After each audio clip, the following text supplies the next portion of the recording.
Hi, my name is Bo Cisco, and I am the founder and lead instructor of the Behavioral Analysis Training Group. I've been in law enforcement for almost 22 years now.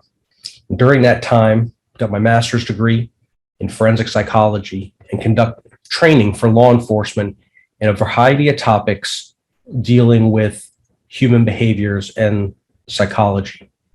One of the classes I teach is psychological and behavioral indicators of school shooters and mass murderers. And what that class does, it allows school officials, law enforcement, etc., to apply a threat matrix to potential students who they feel may be in crisis, and that crisis may lead them to one day become a school shooter. Now, while this class is taught around the country to law enforcement, very seldom does it reach teachers and school workers that see students sometimes more often and get to know them more intimately than law enforcement and school security. What I'd like to do today is discuss a little about my thoughts on school shootings, especially in light of the recent tragedy in Texas, and give you my threat assessment so that you may use at your school or wherever you feel the need to use it in. And it's a simple process. And what it does is it looks to identify students or people that are in crisis. And when they don't get help from that crisis, that's when they start to spiral down something that is harder to take back. I'm not saying it always goes to a school shooting, but it definitely leads down the wrong road, especially at a young age. So let's talk a little about what the threat assessment is. I want to look at the psychological, the medical, the social aspects, and also think about some red flags that you may see as part of this kind of work. Now, why am I doing this? Why do I have this? And why do I think it's going to work for you? Well, if you look at the history of people that have students that have become school shooters, they all follow a virtually identical path.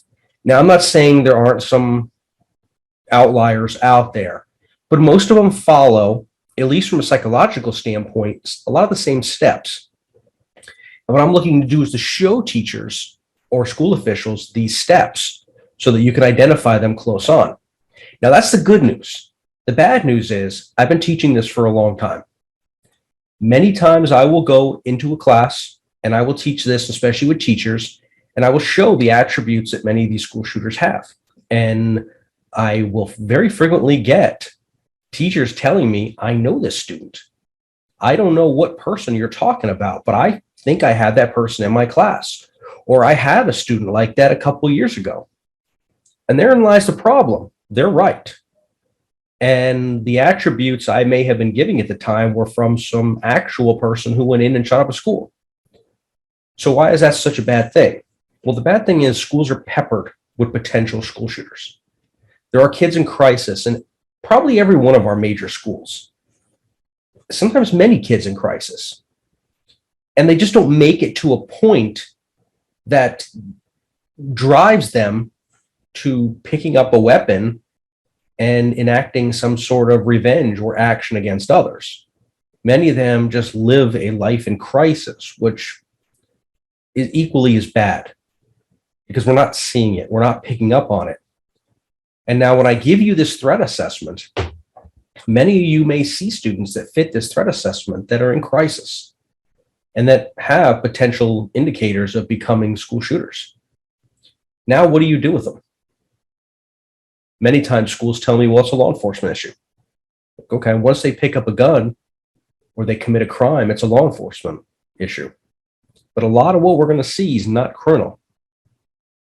A lot of what we're going to see is elements of people in crisis. So law enforcement will say, well, it's up to the school. And many times the school doesn't have the resources. Many times the school doesn't have a plan set up for what do we do with these students. Guidance counselors are good, but many times they're not actual psychological counselors. So the help they might be able to give to a student is limited. Does the school have a psychologist? Does the school have a psychologist that's capable of dealing with this? Again, resources might be limited.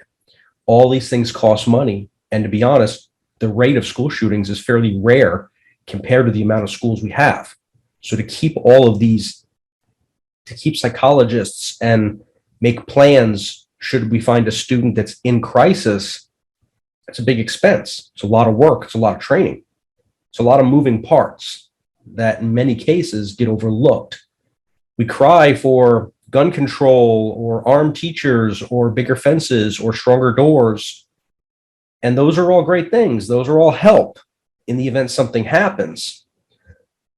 But we need to start crying for the psychological and mental health aspects of this. I'm not saying that every aspect and every tragedy can be stopped.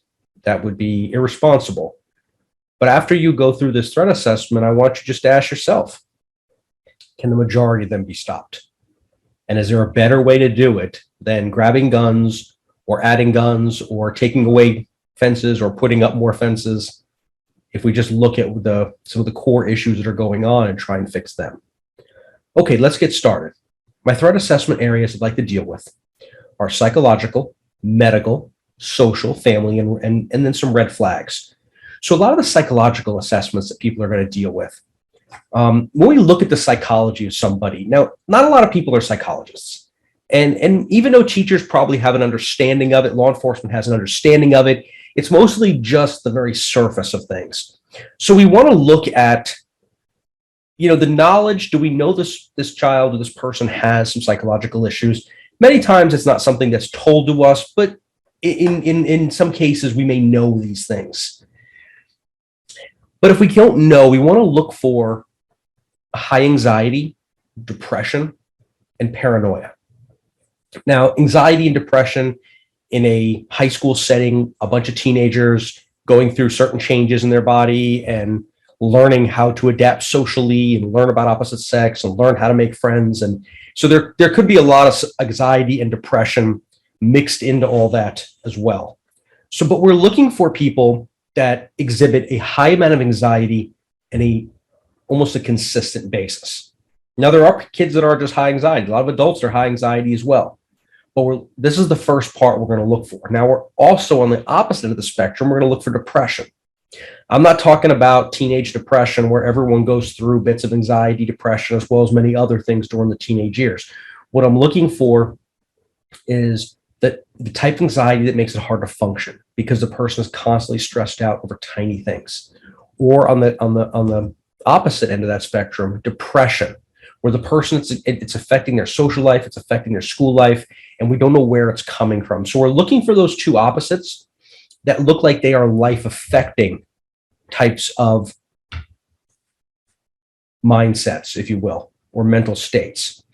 The paranoia is something that might come out also. Now, there's no shortage of conspiracy theories and social media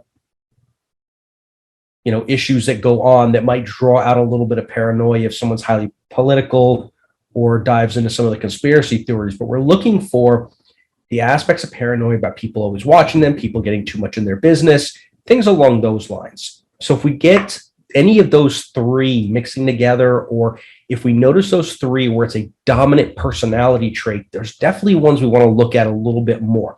And as we go through, you'll see why. Now, many times, antidepressants or SSRIs are types of medication that are likely to be given to students that have anxiety, that have depression, that have a variety of types of psychological issues. Now, we can debate whether sometimes they're given too much, too little, and there's valid points on both sides. But we're looking for children that are taking these pills. Now, are they going to be completely obvious where they're going to have, I take this medication, in their file, or they're telling you about it? Maybe, maybe not.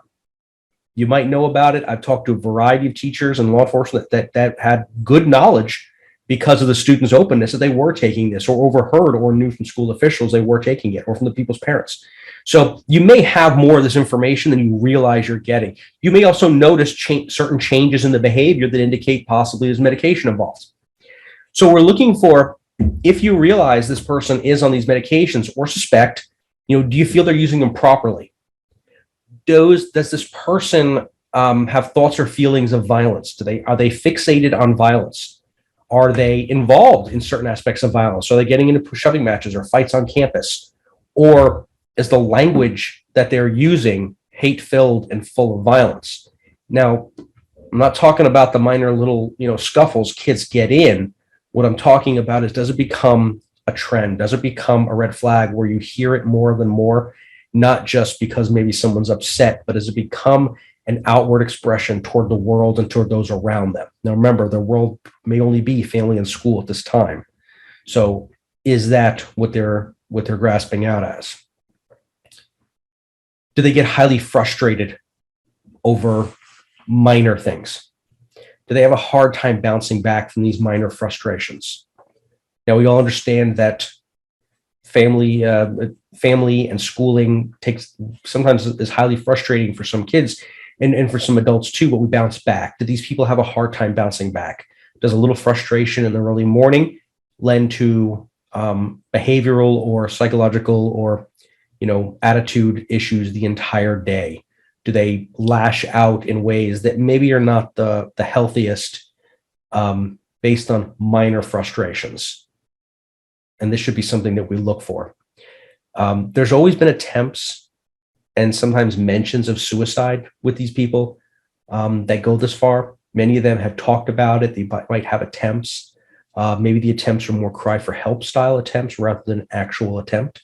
But still, it should be taken just as seriously because they're telling you something, that they're this unhappy with their life. Now, suicide attempts in teenagers is not an uncommon event.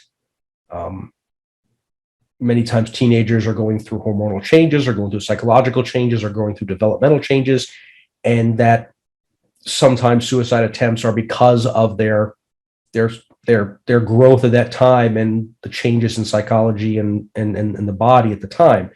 And that still is very serious, but we're looking for the ones that maybe it's a cry for help because they're not getting it anywhere else. Does the school have a suicide hotline? Is there a way to monitor that? Would the school be notified if students called a suicide hotline? These are a lot of things that you'd want to know. Would we even find this out? Or if children talked about the possibility of it? These are definitely starts to an assessment that this person may be going into crisis. And I'm going to use the term crisis through most of this, a student in crisis, because we get too fixated on the school shooting. We get too fixated on the end result of violence. Yeah, that's a horrible thing too. But remember, it was a long road to get to that. And every time one of these kids has an issue like this, there was a lot of things that were missed, overlooked, or no one knew what to do with them.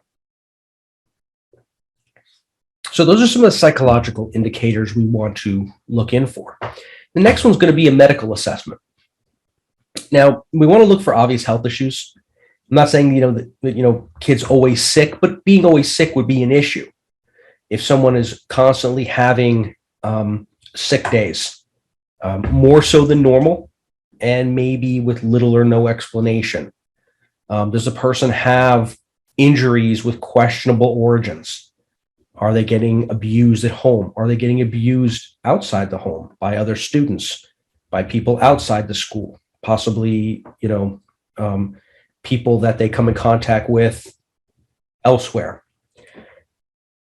Does the child use excessive vitamins, medications, home remedies, things like that?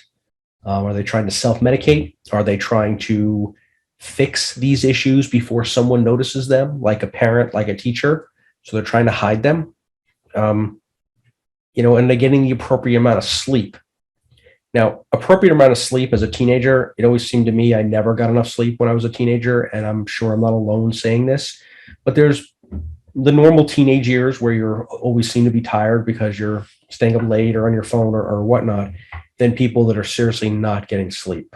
And we want to think about that for a little bit in the way of psychological issues like PTSD and a slew of other different types of psychological issues many times manifests itself with the inability to sleep well throughout the night, either from dreams or your mind racing, too much anxiety, too much going inside your head, and you lack sleep for long amounts of time.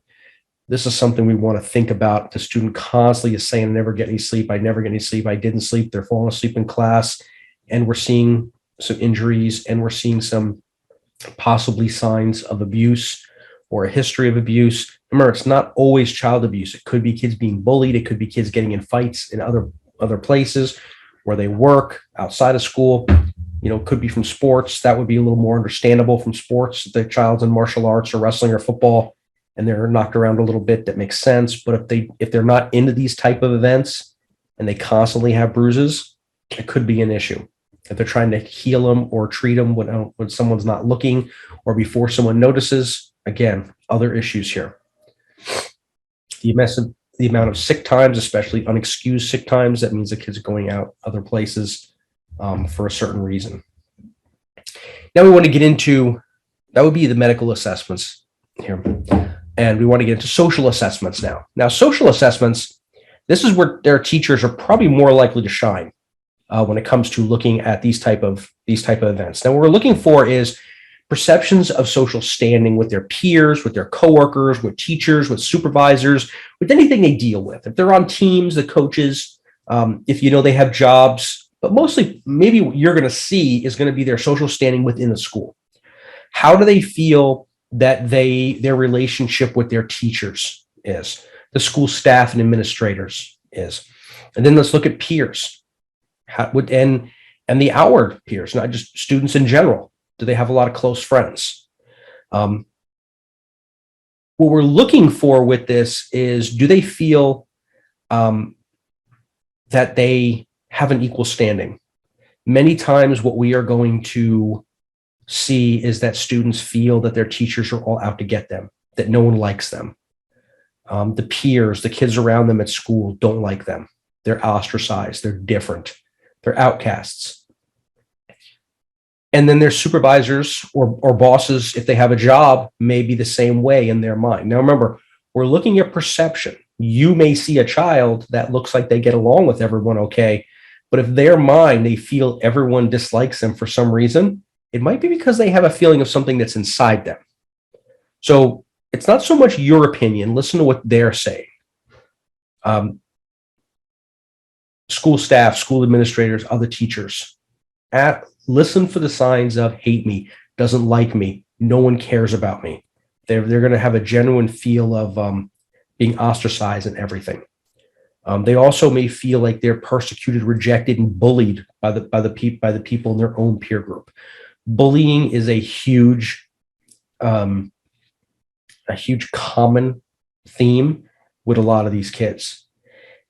Bullying has changed from years. If you're watching this and you're a teacher or you're a school administrator and you're a little bit past your 30s, we may attribute bullies. I'm in my 40s. I attribute bullies to being lunch money taken or getting into fistfights. Where today it's taken on a whole new realm that we may not have a good grasp on with cyberbullying, where social media aspects, where people are posting pictures, posting things on social media that a child may consider bullying and serious bullying.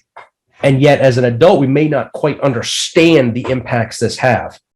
It's important to understand that perception is the reality we need to look at. And if they have a perception that this is serious, we need to kind of put our thoughts on it aside and realize this is a serious act, and that social media today is an incredibly influential part of teens' lives in a way that we may not be able to relate to very well because it may have not been at that level when we were that age. So we're looking for bullying online in the cyber world. We're also looking for bullying in their interactions with peers. And going back to the medical assessment, could some of these injuries be coming from bullying, fighting in their personal life, in their peer world as well? Relationship assessment. Do they keep good friends? Do they have friends? Are they a likable kid? Or do they seem to only stick with a few small groups?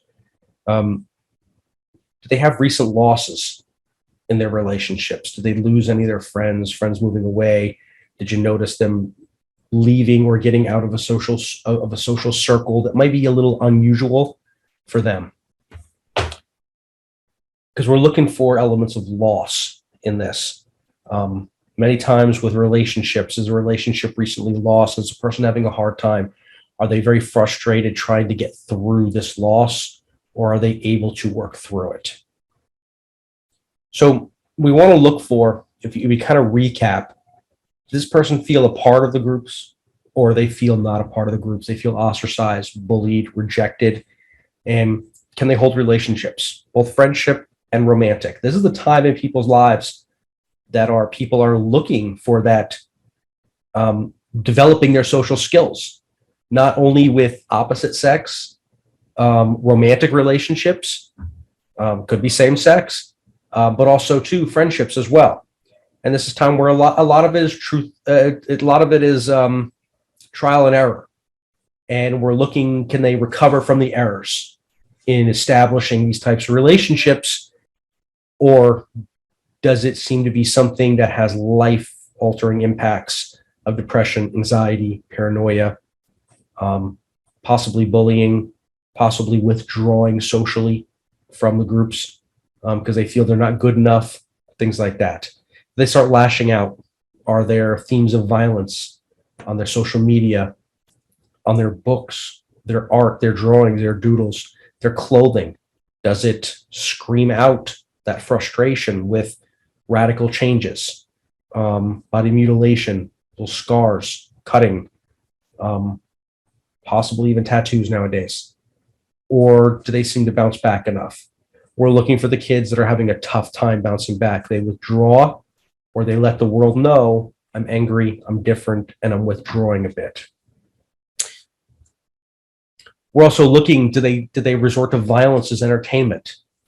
Now, I am not a big fan of the philosophy that violent video games and violent TV creates violent kids and adults.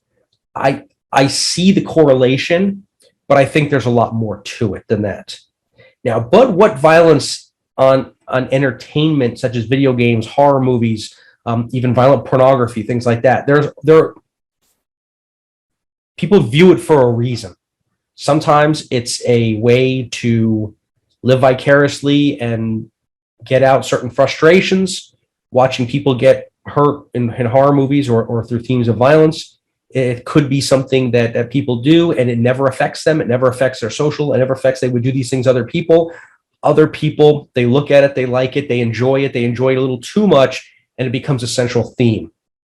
So there's ways you can look at it. Sometimes it's not a big deal. I watch horror movies, yet I'm not a very violent person. Many people watch types of violent movies, yet they would never think about doing that. Now, some of the video games nowadays are different than they were years back. Some of the wartime shoot-up video games are a lot of tactics involved. They're learning military tactics, and not just military, sometimes special forces types of tactics. They're learning, because they're all connected now, how to coordinate with other people, to form teams, to learn advanced tactics, and about weapons. They're very realistic. Now, for the most part, these could be your future military people or law enforcement people, and it has no bearing that they're going to do this to other people, except in a legal aspect. Other people may be looking at it from a different direction.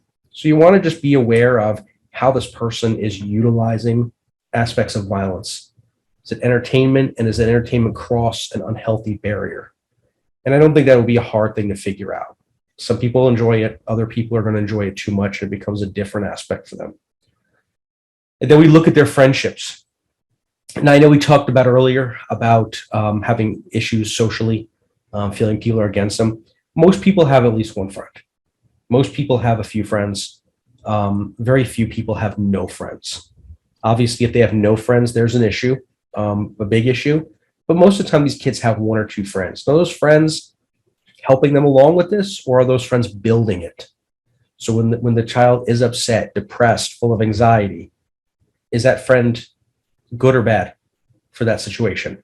Sometimes it drives them down deeper. Other times it lifts people out of it.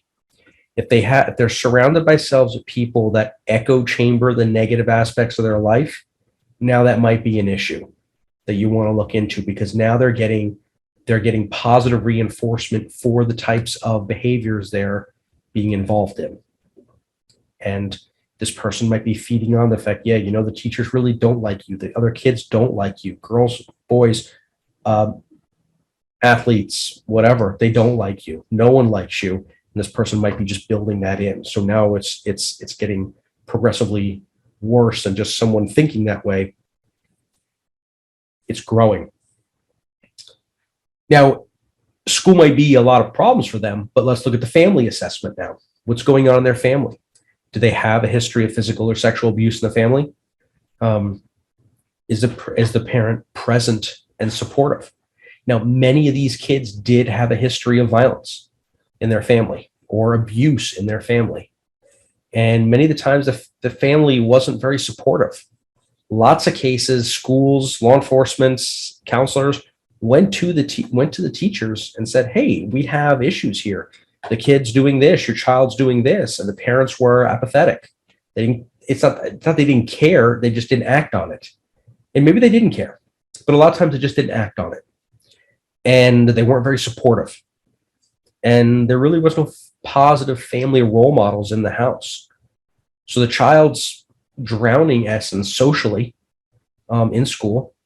And at home, there's no positive reinforcement either. So where does a child learn? Learn socially. If they're not getting it at school because they feel the world's against them, and they're not getting it home because there's no positive role models, and maybe the role models they have are anything but positive, where are they learning it? Are they learning it from the violence on TV? Are they learning it from violent video games? Are they learning it from some of the music, some of the videos, some of the TV shows that are out there? That may be the case.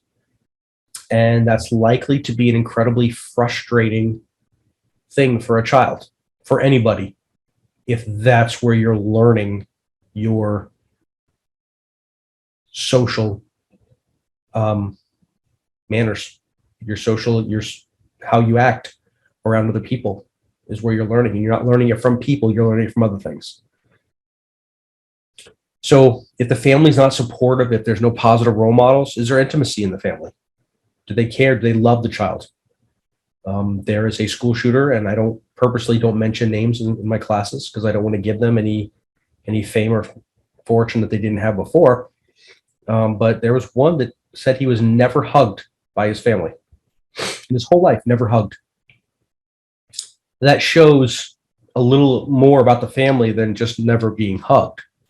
It was probably a cold, sterile family. Was it loving? Was it supportive? And I'm venturing to say maybe not, at least not by that child's perception. If they were never even hugged once in their life, that they can recall. So supportive family issues. Is there a mental illness within the family?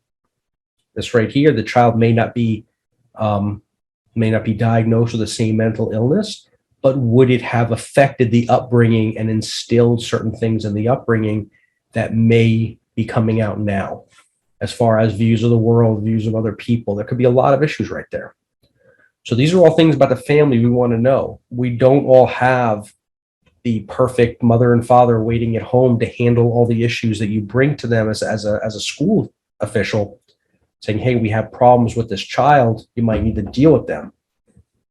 If you look at psychological diagnosis in teen years, it's not good.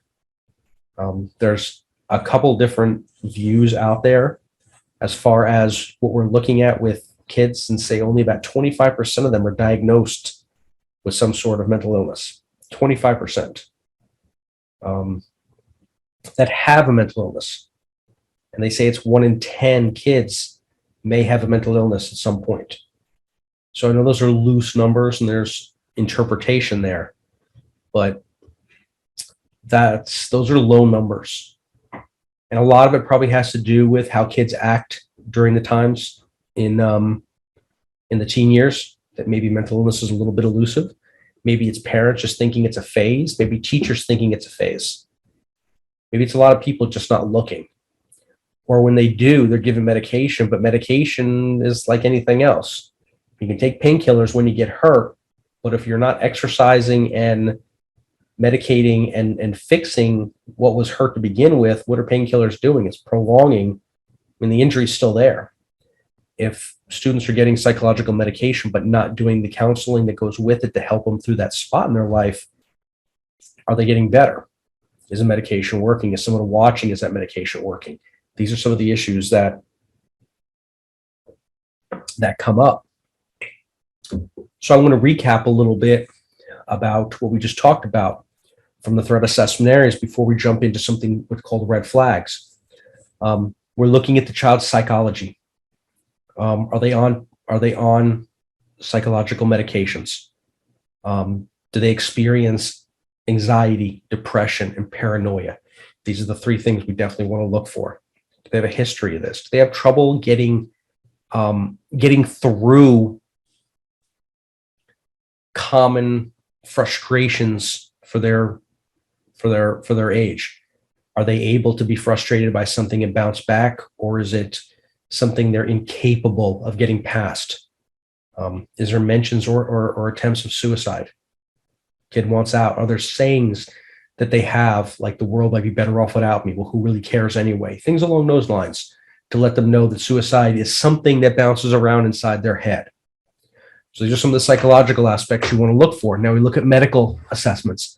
The medical assessments, very similar. Is the child being abused? Is there a history of abuse? And is the child covering it up because it's supposed to be secret and they don't want to know where it comes from, either from other children or people or family, or do they have injuries they just don't care about? You want to look at, we all get hurt, we all get injuries, we all come out bruised, especially kids, but it's the ones where no one wants to talk about. We know they're coming from someplace. These will have an impact on how people look at the world. Are there excessive amounts of sick days where the person is taking off, either excused or unexcused? If the parents are keeping them home for certain reasons, the child has some health issues or perceived to have some health issues, it might impact on their psyche a little bit. Are the parents keeping them home because they made marks on them, or is the child just taking off because they need time off, they need time away? They're taking their own sick days because up here or on the body, they feel they need to get better before they come back to school. Someone notices it. And again, are they getting the amount of sleep on the long term? Is something keeping them awake at night where they're sleeping in through classes every day with just the indication of, hey, I'm just not sleeping well? There's issues there. There's stuff going on inside the head that we need to deal with. Social assessments. With all this, how do they feel about their teachers? Is the world against them, or are they part of the world? Teachers, supervisors, coaches, peers, school officials, do they all hate them? Are they all out to get them? Is the child perception that the world is out to get them? This shows there's no place for them to go for help. Remember why we're looking for this. Are they bullied, and are they ostracized? Are they different than other kids? Can they keep relationships? Do they have breakups, unusual themes, social media themes of violence or lashing out in unhealthy ways on certain causes or through certain things?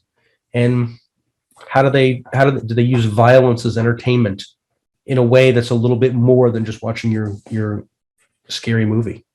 And it's a family supportive. Are there positive role models in the house? An uncle, a grandparent, a parent, a father, a mother, an aunt, older sibling, somebody, even a neighbor.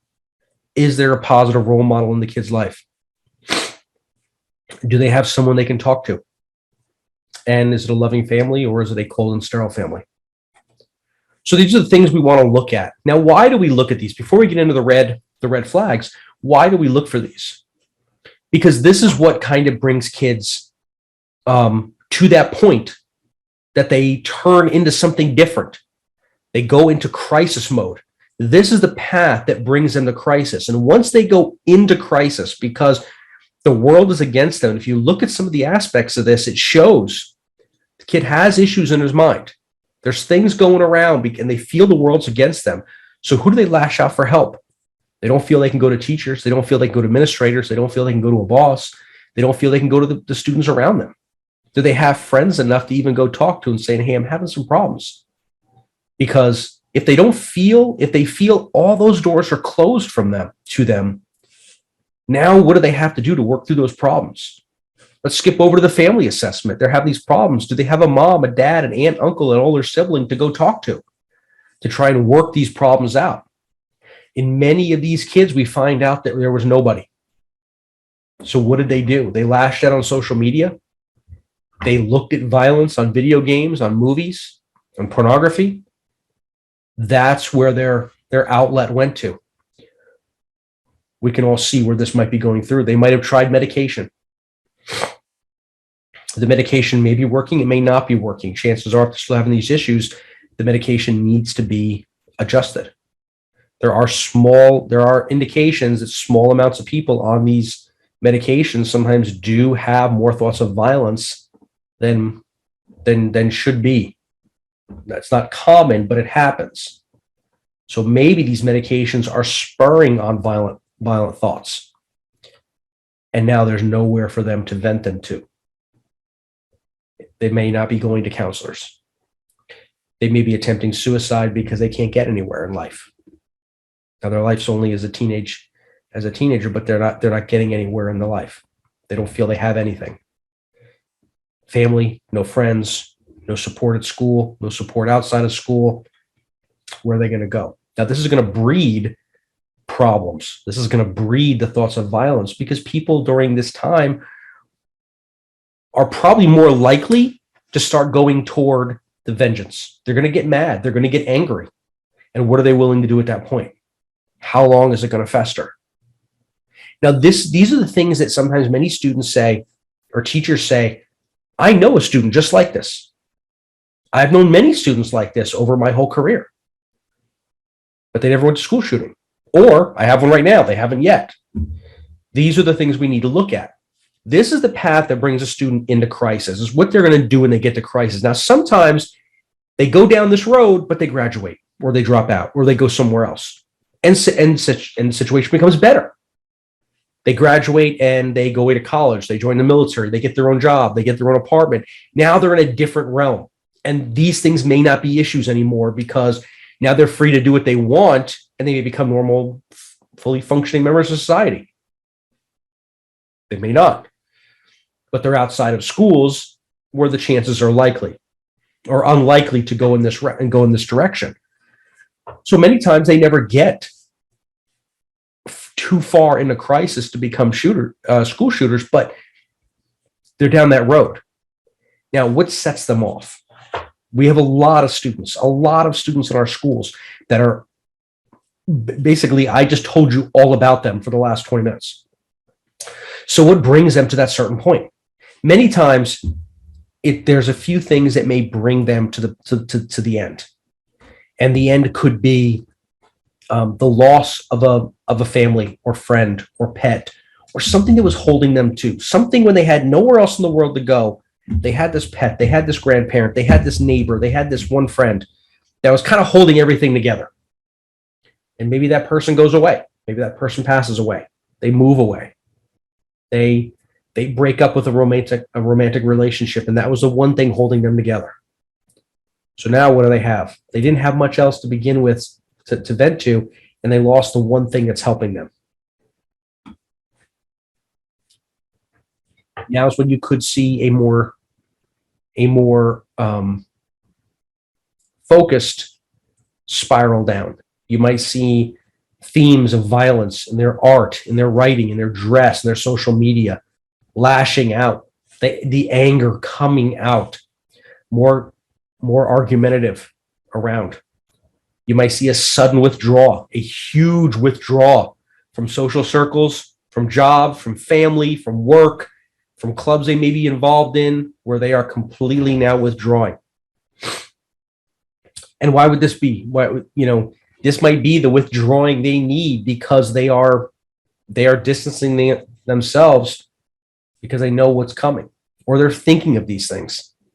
And the themes of violence are going to tell you that they hate people. They're dehumanizing people. They're distancing themselves. They're learning to hate the others because they're going to exact their revenge. It's always easier to hurt people that you hate. You may see changes in prescription medication, stopping, starting. It might affect the mood disorders. Verbalizations of suicide now might be a little bit more. Many of these shootings end in suicide, and suicide may be one of the reasons for it. So you're going to see a higher verbalization, or even actions that become suicide and revenge. These are the things that are bouncing around in someone's mind: revenge, suicide, hurting people, violence, and when it becomes a something that you see or that you think of all the time. It's going to come out in your social media. It's going to come out in your dress. It's going to come out in the way you talk. It's going to what you write about, the things that you draw, the things that you talk about, the things that are on your clothes. I mean, most teenagers are very expressive. They want you to know what's inside their head, and there's a good chance they'll try and tell you. And if we look back, most, let's say most, close to all, indicate, situations that ended with school shootings. There were people that came forward. There were people that came forward and said, this person said they're going to do something extreme. This person's not acting right. This person's different. This person said they're going to shoot everybody up. There's not always a lot of indications. Very few of these situations happen where no one saw it coming, where everyone said, oh my goodness, I had no idea it would be this person. There was always telltale signs that got overlooked. And many times they get overlooked because these signs are not uncommon in teens. Schools see these types of behaviors all the time. It's just a small percentage of them that go to this extreme. And that's the problem. No one wants to tell ourselves that this is where some kid's going, that we know, that we've known for years. We've seen them. We've been their teachers, that they're going to this point. The human brain really doesn't want to accept that, especially when we have a personal relationship with these kids many times as teachers, as school officials, as SROs. So we don't notice it, or we minimize it because, it is what it is. People overreact, people see things that aren't there, or people don't want to see things. When you do see these things, go back to the history, go back to this assessment and say that these things match up too. So you're not prone to thinking, well, it's just a kid with a bad day.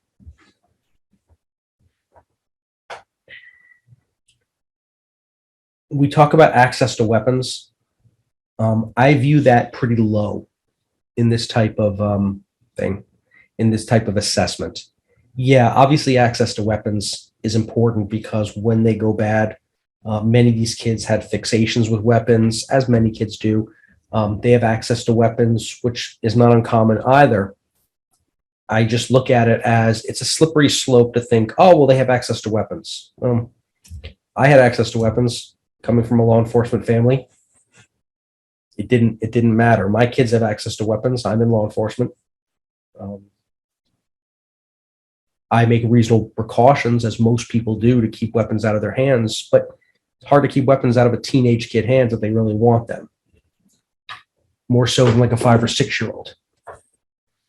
So with these things, is access to weapons. Yeah, it's important. If you hear kids talking about weapons, especially if they're hitting a lot of these other attributes or parts of the assessments, yeah, that's definitely something you want to think about. Definitely something you want to start looking at and saying, hey, these are serious, and now the kid's talking about weapons. But without weapons, there's many other ways they can still hurt people, and it still does happen. So don't get fixated too much on the weapons, although they are an integral part. So these are my aspects on the threat assessment. Why did I pick these items? Many of these items, if not all of these items, are part of my training in psychology on kids with school shooters, and also they're taken from the actual attributes and behaviors and assessments of actual school shooters and mix them together. Be surprised when you take a look, when you start pulling apart different school shooters and looking at the parts about them and their social issues and family issues and psychological issues. They're all pretty much the same. They follow remarkable similar trends. And it's important for us to know that these are things that we can look for to try and get kids help they need. Now, remember, when you see these things, the road to a school shooter is long. It's not just the kid gets bullied a couple times and all of a sudden they come tomorrow with a gun. I'm not saying that's a likely scenario. I'll never minimize it and say it'll never happen, but I would say it's unlikely.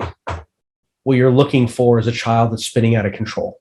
They're going down a dark hole, and as they go down that dark hole, they have no place to turn to for help. They come withdrawn.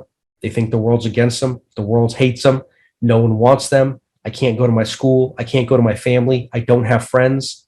And they turn toward other things. They turn toward social media. And they turn toward the things that aren't healthy. They spiral down. They continue to get bullied and looked down upon. And they start thinking about revenge. They start thinking about suicide. They start thinking about hurting people. And when you put all those three together, now you put in access to weapons. Now you put in sometimes medications not working. And it goes down a road. It goes down a road that is predictable at the end. I'd like to thank you for listening to my threat assessment. There's lots of them out there. There's lots of people that talk on this subject, and I'm happy they do, because there's a bunch of different types of ways of looking at this. I study behaviors, and this is mine. I teach this to law enforcement around the country, obviously a lot more in depth than I would in other places, because it's a lot more complicated than what I just told you. I want to give you an idea what's out there, an idea what to look for. But if you're going to use these type of assessments, make sure you know the backgrounds with them. Make sure you take formalized training in them. I offer it at the Behavioral Analysis Training Group, and I'm more than happy to send people information or tell you when my next class is, or come to where you are to teach a class. It's important because what I gave you is the Cliff Note version, the short version of a much more inclusive, complicated way of looking at this. But I want you to have something. I hope if I gave you anything, just a couple of different words, a couple of different ways of looking at children, so that when you come across someone who's in crisis, this will help you. Now, the next thing is to think about is, what you have set up if you do come across one of these kids. Does your school, does your department, does your agency, does where you are, your institution, have a way to deal with this? Therein lies one of the biggest problems I believe this situation has. The United States has a lot of great resources, but yet mental illness is not one of the great things we do. And for whatever reason, it's my thought that this is why these kids slip through the cracks and why we have school shootings, because we're not set up for that yet. I'm not that type of trainer to know what the answer is to that, because there's a lot of things we could do. I think the main thing is we look at our kids and we treat as best we can the ones that are in crisis, and we realize how many of them there are. Maybe this spurs schools and agencies to deal more with the psychologists and mental health counseling, and just getting the kids past this part in their life. Most of them will go on to be good adults. You just got to make it past this point, and it's a hard one. Thank you very much for watching this. Please visit behavioralanalysistraining.com. I'll put the link in the comments, and look at more classes that I have on the subject and other related subjects. Again, thank you very much. This is a free service that I'm putting out, this threat assessment, in hopes that it helps somebody. And I ask that you please email me or get in contact with me if you have additional questions and training, or if I can help you set up with anything as far as assessments go. Again, thank you very much, and be safe.